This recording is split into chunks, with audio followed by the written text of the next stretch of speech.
All right, I find it highly entertaining reading my emails and listening to comments over the fallout of Missouri's announcement of going to the SEC. Bill Self has jumped back into the fray with a little nugget today in the Lawrence Journal-World. These are his words, and I quote, "A majority of Kansas fans don't give a flip about playing Missouri. We couldn't care less what Missouri wants." I said, oh boy, those words are full of vitriol from the KU head coach. If that doesn't incite both fan bases, I don't know what will.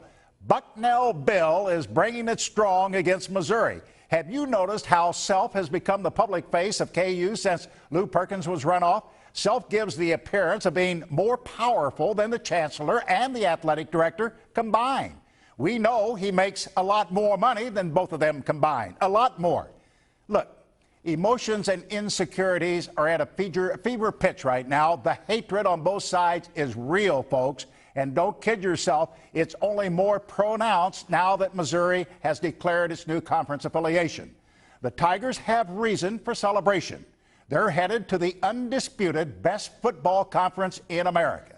And let's be honest, KU fans can't stand it, no matter how Self tries to spin it.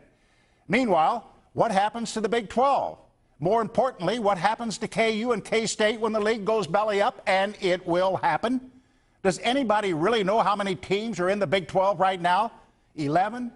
10? 9? Nobody knows. Or is it 8 schools left standing after all these defections? Texas hasn't weighed in yet to let us know how many teams they want to move forward with. It's all about Texas, always has been, always will be. Let me pose this question. Is it just a coincidence that a third, 1, 2, 3, 4 schools have bailed out in the last year? That's unbelievable. A third. This conference is doomed.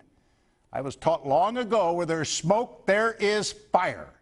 Let's just hope there is a decent conference still around for KU and K-State to join when Texas decides it no longer wants the Jayhawks and the Wildcats. And believe me, that day is coming. That's Jack Smack.